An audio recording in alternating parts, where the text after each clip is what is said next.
so much for hanging in there with us. I don't know if I like doing this last thank you, Bridget.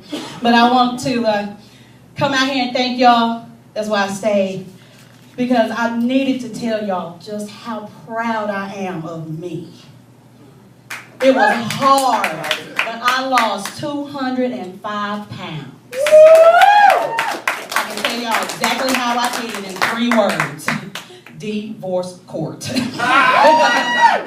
That's right. I'm single, so that means that now all my married friends think it's their personal mission to hook me up with every available single guy that's walking up and down the street that they work with or is friends with their husband. Now, I don't go out on all these dates, but one of my friends came and said, hey, look at this picture right here. That's my friend. That's my husband's friend right there. I looked at the picture. I was like, okay, lady, this dude was fine. Okay. He was 6'5". Honey, he was tall like I like. He worked out, took care of his body, so he was all cut and muscular like I like. His skin was all milk chocolate like I like. So I said, go ahead, girl, give him my number. He called me. We decided to meet for some drinks. So we were sitting there drinking and we were enjoying each other. Everything was cool. We were having a good time until I got a whiff of this brother's breath. This brother's breath was so bad it took on human form. Okay, let me see if I can get y'all to visualize it. Close your eyes. This brother's breath was so bad that it smelled like he swallowed a skunk that's been dead for 3 days, sitting out on the side of the highway at 103-degree weather. They went home and ate a pot of chitlins filled with hot sauce with a side of fresh cut onions and washed it down with a 40 ounce of Old English malt liquor. Is that good enough for you? In a word, his brother's breath was stank. But I didn't let that discourage me. One of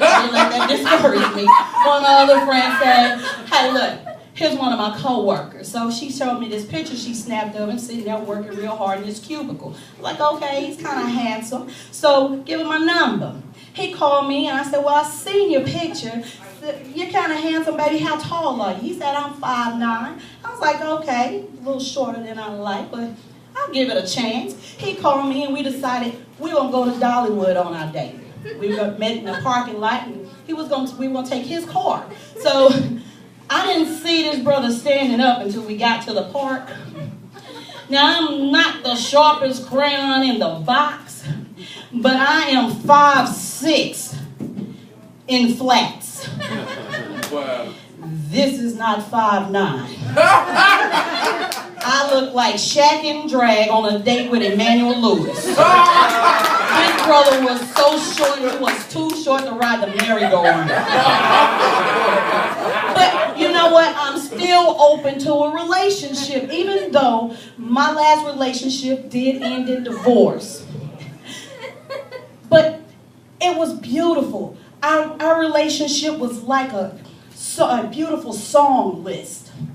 You know, when I first met him, I had just gotten out of a relationship and I was kind of brokenhearted and I was walking through the park just thinking to myself, where do broken hearts go?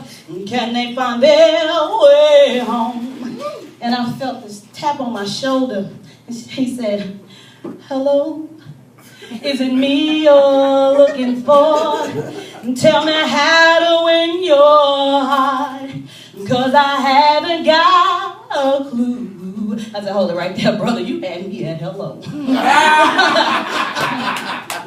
So we dated a little bit before we got married, and married life was wonderful. Oh, we did so many things together. It was just beautiful. Until one night I was out with my girls, you know, having a girls' night out. I walked into the bar and there he was, all hugged up all over this girl. I was so mad, I can't do it. I walked out in the parking lot. I got to get out of here. And walked right up to his car. You know what happened. Yes, I dug my key into the side of his pretty little souped-up 2-4-door ride. Called my name into his leather seat. I took a Louisville Slugger to both headlights. Slashed a hole in all 4 guys. And then I got the hell out of there. And I drove around town till I calmed down.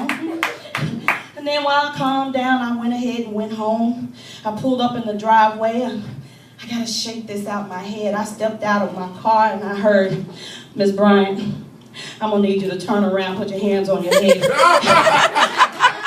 You have the right to remain silent. Anything you say can and will be used against you in a court of law. Y'all, that's my time. Thank y'all for hanging in there with me.